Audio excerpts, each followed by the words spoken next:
Are you passionate about student advocacy? Do you want to make your voice and the voice of your peers on campus heard? Were you in the student council in high school? If you answered yes to any of these questions, then you should consider joining the Student Government Association. According to the WVU SGA website, the Student Government Association, quote, is responsible for representing the needs and concerns of all Mountaineers. This includes communicating with administrators, supporting student organizations, advocating for policy and programming on campus, planning events, and so much more. If any of this sounds appealing to you, then you should consider joining the SGA. As a former intern, Bureau of Finance voting member, and as a current senator, I have undergone each of the main processes for joining the organization, and I hope to share that knowledge with you. So let's get started. There are three primary ways to join the Student Government Association: through the internship program, through election to public office, and through executive appointment. To begin with, let's tackle the internship program. Interns are selected through an application process twice a year by the intern coordinator. Interns serve under an assembly member, an executive, or a larger entity within SGA, such as the Bureau of Finance or the communications team. During the beginning of first semester and the beginning of second semester, an application will be open for aspiring interns. These applications are designed to gauge your interests, aptitude, and desires for your experience in SGA. Following the completion of the application process, the intern coordinator will pair you with a mentor who shares similar goals. Although the fall semester internship program application has closed, I would highly recommend that you apply in the spring semester if you would like to learn more about SGA and gain some experience in the organization as an intern. Furthermore, it may even be beneficial to attend SGA meetings, contact your SGA representatives and executives, and even reach out directly to the intern coordinator to establish your presence in the organization.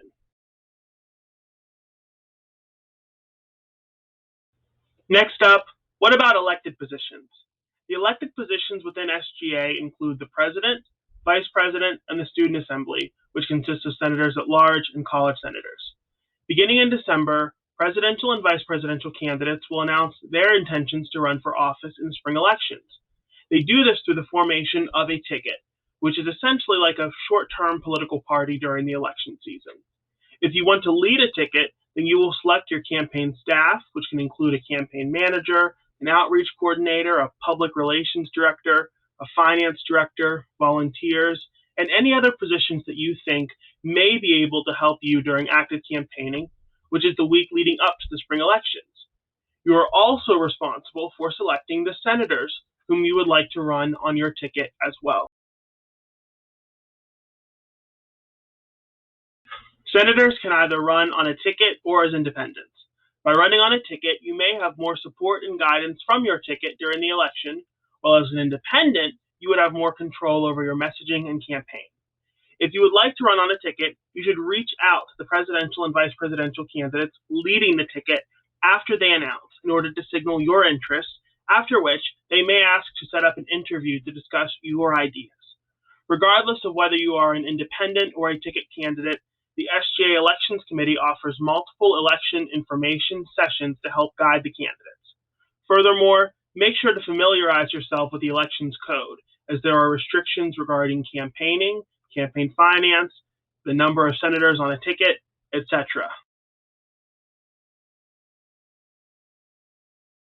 Finally, let's talk about executive appointment. The SGA Constitution gives the student body president the power to nominate executives and judicial court members, who then undergo the assembly confirmation process. There are a number of executive positions, such as the chiefs of staff, the treasurer, the intern coordinator, and so on. Furthermore, the judicial court consists of 9 justices, who primarily play a role in the elections process. Each of these positions have a similar appointment process. The executive branch will send out applications for each position, which any student in good standing with a GPA of at least 2.5 is able to apply for. Once you apply, the Executive Appointments Committee will look over your application and make a decision on your nomination.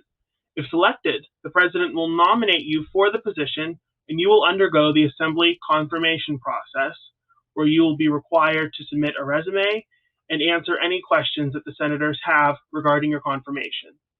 After this, the Assembly will discuss your nomination and decide whether to confirm or deny your appointment. I would recommend reaching out to whoever held the position prior to the appointment process in order to find out what exactly that position does and how you can tailor your resume and answers to best fit the roles and responsibilities of said position. In conclusion, there are several primary avenues for joining SGA. If you're hoping to join the intern program, make sure to pay close attention to the SGA social media accounts to find out when you can apply. If you're planning on running for office, it's essential that you build a strong team to support you and that you familiarize yourself with the elections code. And if you're determined to receive an executive appointment, then make it a priority to become an expert in the job of the position that you're requesting. Overall, there are many opportunities to become involved in student government here at WVU. I hope that you'll consider some of the ones that I've laid out for you today.